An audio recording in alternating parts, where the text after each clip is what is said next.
안녕하세요. 제 아내는 상당히 미인이었고 차림새도 근사했습니다. 바로 아내에게 반했고 반년 정도를 아내에게 끈질기게 구했습니다. 아내는 처음엔 정중히 그리고 냉정히 저를 거절하였지만 지극정성을 다하는 제게 어느 순간부터 마음을 열었습니다. 결국 아내와 연인관계가 되었고 정말 많이 사랑했습니다. 처음엔 일방적이었지만 아내도 성실한 제 모습을 인정해 주었고 세상 부러울 것 없는 커플이 되었습니다.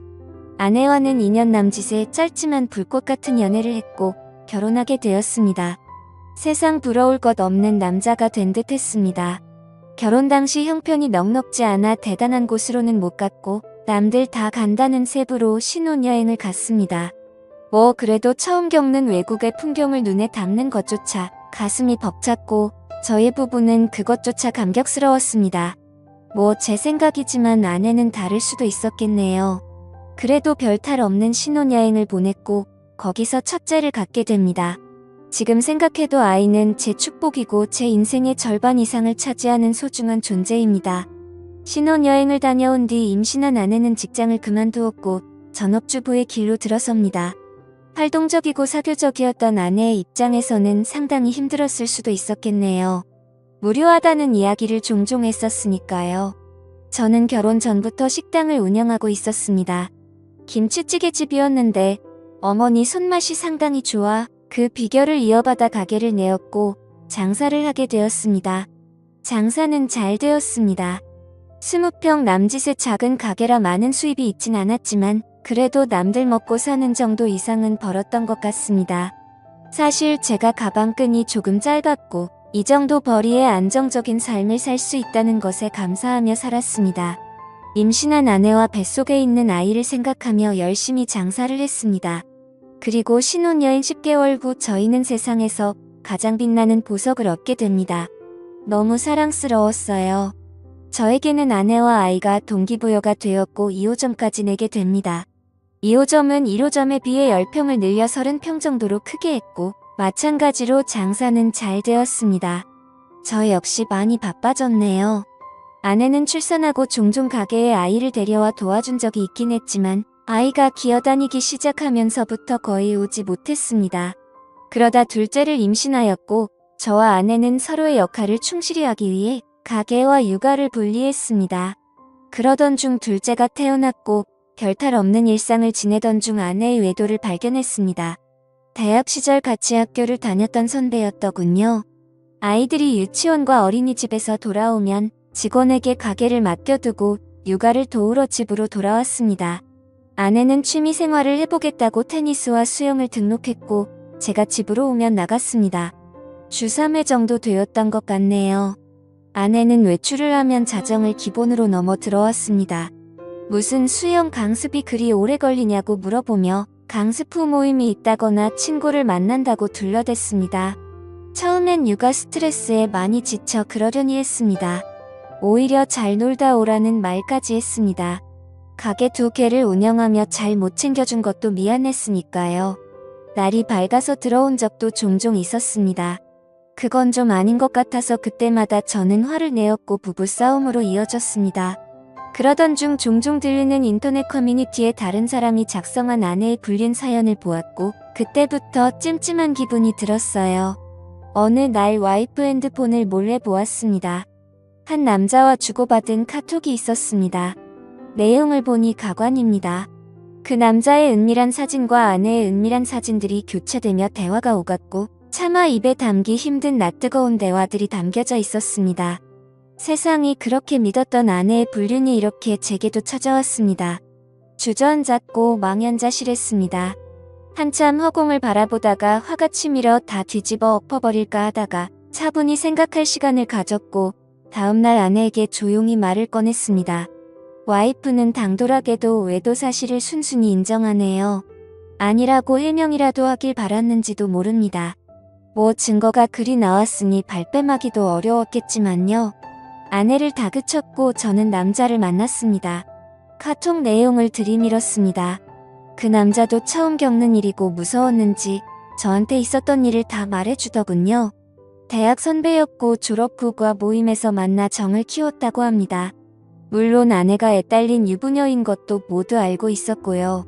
이야기를 들어보니 이 두 년 놈들 대단합니다. 가장 황당했던 사건은 주말에 저는 일이 있어서 못 갔던 여행을 그 남자와 아내 그리고 저희 아이들과 같이 갔답니다. 경기도 외곽의 펜션을 잡아 마치 아무 문제 없는 부부처럼 아이들과 함께 놀았고 심지어 1박을 하고 왔습니다. 당시엔 제가 일이 있어서 너무 미안해했고 친구네 부부와 간다고 하여 아무 의심 없었거든요. 그런 줄로만 알았었는데 아이들 입단속을 얼마나 잘 시켰는지 저는 전혀 모르고 있었습니다. 심지어 아내에게서 교차 체크한 결과 그날 부적절한 행위까지 했다고 자백받았습니다. 어떻게 사람이 이럴 수 있을까요? 아이들을 방에 재우고 다른 남자와 바람을 피울 수 있는지 지금 생각해보면 이건 도저히 사람으로서 용서가 안 되는 일이었지만 무릎 꿇고 사과하는 아내에게 그간의 정이 남아있어 바보 같게도 저는 용서를 해주고 맙니다. 제가 등신이 많네요. 그때 봐주는 게 아니었는데 애들도 둘이나 했고 처음 당하는 일에 어안이 벙벙했단 터라 애석하게도 저는 용서를 해주었습니다. 미친 듯이 화가 났지만 그래도 아내를 너무 사랑했습니다.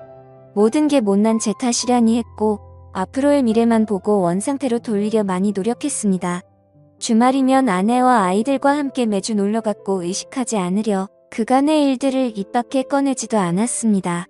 아내도 많이 달라지는 듯 했고 자정이 넘어서에 들어오던 위험한 외출은 거의 없어졌습니다. 시간이 지나니 일주일에 한 번 정도는 늦게 들어오는 날이 있었으나 설마 또 그러겠냐는 아니란 생각을 했네요. 그러다 또 사건이 터졌습니다. 어느 날 아내는 저에게 한증막에 다녀온다고 기다리지 말라고 톡을 보내왔습니다. 순간 너무 찝찝했는데 용서했다고 하나 그 당시의 일 완전히 잊지는 못했던 것 같습니다. 예전에 와이프 폰에서 보았던 모텔로 애들을 재우고 무작정 가보기로 했습니다. 카카오 택시의 이용 내역에서 발견한 곳입니다. 남양주에 있는 한 숙박업소였습니다. 전 그곳 주차장에서 아내의 차를 발견하고 말았습니다. 이런 기막힌 우연은 어떻게 딱 들어맞는지, 왜 또 이런 시련을 또 겪어야 하는지 너무 아팠습니다. 주차장에 나란히 세워져 있는 또 다른 차가 굉장히 의심스럽더군요. 상대방 차는 벤츠였고 아내 차는 아우디였습니다. 아내에게 차를 중고로 뽑아준 지 보름도 채 안 되었을 때 이 사건이 터져버린 것입니다. 나란히 그 두 대의 차를 핸드폰으로 찍어놨습니다. 그리고 와이프가 내려오길 기다렸습니다. 처음에 3층에서 한 남자가 내려오더군요. 그리고 엘리베이터가 다시 3층으로 올라가고 바로 와이프가 내려옵니다. 먼저 내려온 남자는 저만치 멀리 가서 담배를 태우고 있었고 3층에서 내려온 아내는 저를 보더니 황당해하더군요. 그 표정을 잊을 수 없습니다. 저는 바로 와이프를 추궁하기 시작했습니다. 왜 한증막을 간다던 사람이 여기 있냐? 누구랑 있었냐?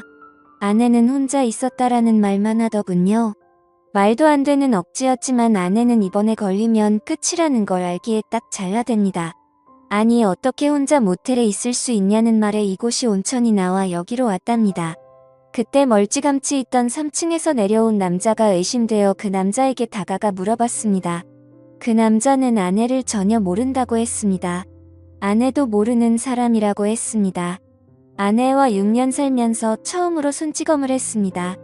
아내를 데리고 모텔 3층으로 올라갔습니다. 몇 호에 있었냐고 물어보니 대답을 안 해주더군요. 혼자 있었으면 몇 호에 있었는지 말해보라고 화를 내었고 끝까지 대답을 못하자 저는 1층 로비로 갔습니다. 사정을 얘기하고 마스터키를 받은 후 아내가 있던 방을 열어보았습니다. 역시 혼자 있었던 게 아니었습니다. 침대 이불이 이 사건을 말해주더군요. 그런데도 불구하고 끝까지 혼자 있었던 말에 전 화가 났습니다. 추후 알게 된 내용이지만 아내는 그냥 아는 오빠 동생 사이고 그곳에서는 서로 다른 방에 있었다고 말하고 있습니다. 서로 아는 오빠 동생 사이고 같은 모텔에 같은 시간, 같은 3층에서 있었지만 서로 다른 방에 있었다고 합니다. 이 말을 누가 믿을 수 있겠습니까? 아는 동생한테 벤츠 차량 조회를 해봤더니 수원 자동차 매매단지 매물이라고 하더군요. 맞습니다. 그 남자는 중고차 딜러였습니다. 연락처도 알고 회사도 알고 그 남자에게 무작정 전화를 해보았습니다. 그 남자가 하는 말은 아내가 하는 말과 맞춘 듯이 똑같습니다. 아내는 아는 동생이고 본인은 다른 방에 있었다고 합니다. 온천하러 갔었다고요. 이거 가능한 일입니까? 결정적 증거를 잡지 못해 그 후 아내와는 상당히 불편했고 대화도 하나 없는 냉랭한 관계가 되었고 이때부터 아내와 별거하기 시작했습니다. 아내는 수원에 있는 처전에서 지내겠다고 집을 나갔고 저는 아이들을 돌보고 있습니다. 식당을 운영 중이라 저는 점심만 봐주고 나머지 시간은 아이들을 케어하며 생활했습니다. 둘째 생일 아내가 저에게 문자를 보냈습니다. 아이 생일이니 같이 밥 먹고 싶다고요. 그래서 집으로 오라고 했습니다. 서로 너무 불편하고 껄끄러웠지만 뭐 어쩔 수 있나요? 아이들과 나가서 외식 후 촛불을 불어줬습니다. 아이들은 엄마 언제 돌아오냐 하며 계속 칭얼댑니다. 그렇게 식사를 마치고 아내는 집으로 와서 할 이야기가 있다고 시간 좀 내달라고 합니다. 아내는 이미 저에게 모든 정이 사라진 상태이며 이혼을 결심했고 빠른 시간에 정리하자고 합니다. 어느 정도 예상은 했지만 직접 아내 입에서 그 말을 들으니 정신이 멍하다군요. 사실 제가 거기서 그러면 안 되는 거였는데 아직 아내를 사랑하고 있기 때문에 아내를 설득했습니다. 참 비참하고 억울했습니다. 제가 다그치고 아내는 빌었어야 하는 상황에 오히려 제가 설득을 하고 회유를 하는 상황이었으니까요. 아이들은 어쩌냐? 아직 우리 다시 해볼 수 있는 거 아니냐? 집으로 다시 돌아와라. 수차례 설득을 했지만 마음이 확실히 떠났는지 완강하게 거절합니다. 저도 대화를 하다 보니 어느 정도 포기가 되었고 소송 이혼을 하고 싶었지만 합의로 최대한 아내에게 맞춰주었습니다. 자동차와 적금 2천만 원, 현금 5천만 원 주기로 하였고 양육비는 안 받는 걸로 했습니다. 그래도 한때는 뜨겁게 사랑했던 그 여자를 그렇게 보내주었습니다. 그날 모텔에서 있던 사건은 의문만 남기고 끝나게 되었네요. 다 잊기로 했습니다. 지금 아이들은 어머니께서 와주셔서 케어해주시고 저도 일찍 퇴근하여 같이 보고 있습니다. 다행히 아이들에게도 익숙한 일상이었던지라 큰 무리 없이 잘 커주고 있습니다. 훗날 어느 정도 성장했을 때 저를 원망할 수도 있겠지만 최대한 부족함 없이 키워줄 예정입니다. 아이들 성격이 많이 밝아요. 항상 웃음을 입가에 머금고 살거든요. 세상 소중한 우리 아이들. 아빠가 미안합니다. 여기까지 제 이야기는 끝입니다. 긴 사연 들어주셔서 감사합니다. 그런데 과연 서로 알고 있는 두 남녀가 같은 날 같은 층 방에서 아무 일 없이 있었다는 게 가능한 이야기일까요? 오늘의 사연 들어주셔서 감사합니다. 여러분의 생각은 어떠신지 댓글 달아주세요. 재미있게 시청하셨다면 구독, 좋아요 부탁드립니다. 감사합니다.